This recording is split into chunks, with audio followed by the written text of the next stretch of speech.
सत्रावधि को लेकर जिस तरह के सवाल खड़े किए जा रहे हैं उसका कोई औचित्य नहीं। पूरा बिहार त्रस्त है, हाहाकार मचा हुआ है।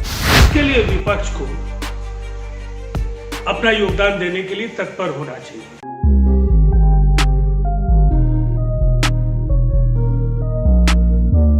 नमस्कार, आप भारत लाइव देख रहे हैं। मेरा नाम बिरजू कुमार सिंह है। आपको बता दें कि बिहार की जनता जहां कोरोना जैसी महामारी से त्राहिमाम है, तो वहीं दूसरी तरफ उत्तर बिहार के लोग बाढ़ से ग्रस्त हैं।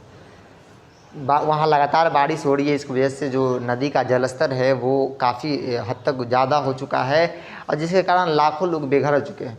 हालांकि सरकार पे विपक्ष भी इस बात को लेकर लगातार हमलावर है कि सरकार घर में छिपी हुई है, उन क्षेत्रों का जायज़ा नहीं ले रही है। चाहे कोरोना में जो स्थिति बन रही है उसको लेकर सरकार उन लोगों से नहीं मिल रही है। आपको बता दें कि लगातार विपक्ष जो है सरकार के स्वास्थ्य विभाग पर सवाल खड़ा कर रहे हैं और जाहिर सी बात है स्वास्थ्य विभाग पर सवाल खड़ा करना लाजमी है, क्योंकि जिस तरीके से तस्वीरें आ रही है, हॉस्पिटल है तो वहाँ पेशेंट तो है लेकिन डॉक्टर नहीं है, आइसोलेशन की कमी है, कहीं ना कहीं जो ऑक्सीजन की कमी है, जिसकी वजह से पेशेंट जो है कोरोना पेशेंट वो डेथ कर जा रहे हैं।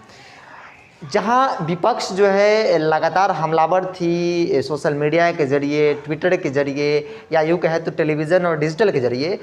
अब आपको बता दें कि सरकार द्वारा, बिहार सरकार द्वारा मानसून सत्र बुलाने का फ़ैसला लिया गया है और आप लोग बखूबी जानते होंगे कि जब सत्र चलता है तो उसमें विपक्ष और सत्ता पक्ष आमने सामने होता है, घमासान हो जाता है।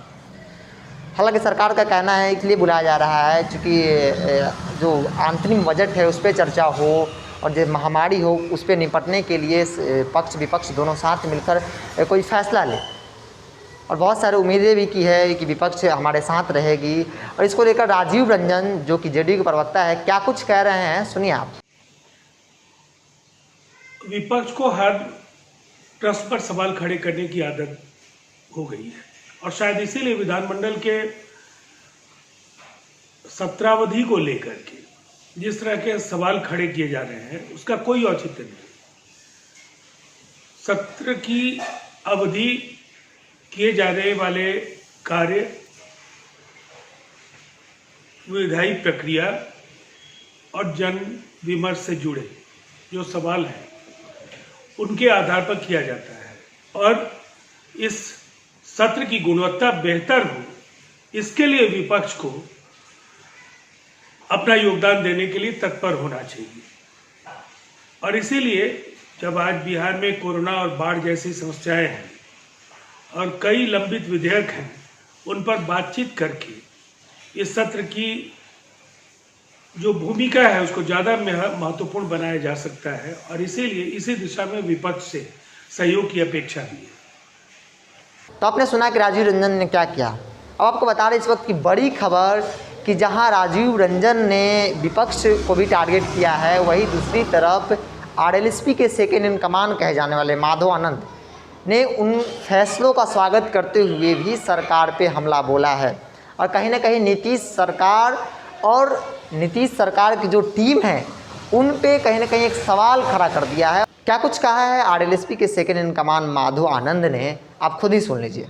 बिहार सरकार ने बिहार विधानसभा का मानसून सत्र बुलाने का जो निर्णय लिया है इसका स्वागत मैं करता हूं। पूरा बिहार त्रस्त है, हाहाकार मचा हुआ है। एक तरफ कोरोना महामारी का रूप ले चुका है, दूसरी तरफ बाढ़ की विभीषिका हर जगह देखने को मिल रही है। जरूरी है कि चुने हुए प्रतिनिधि विधानसभा, विधान परिषद में इन सारे बिंदुओं पर सिलसिलेवार तरीके से चर्चा करे, बिहार सरकार की नाकामियों को पोल खोलने का काम करे, किस तरह जनता की गाढ़ी कमाई को बिहार सरकार ने बर्बाद करने का काम किया है। एक नहीं कई बांध जैसे टूट गए, एक अप्रोच रोड नहीं कई अप्रोच रोड टूट गया, बह गया पानी में। इन सारे बिंदुओं पे वहां चर्चा होनी चाहिए। बढ़ाएं अपना कदम सक्सेस की ओर शिखर करियर इंस्टीट्यूट के साथ। शिखर करियर इंस्टीट्यूट पूर्वी भारत में एकमात्र कोचिंग संस्थान जो एक्सक्लूसिवली है मेडिकल एंट्रेंस एग्जाम के लिए।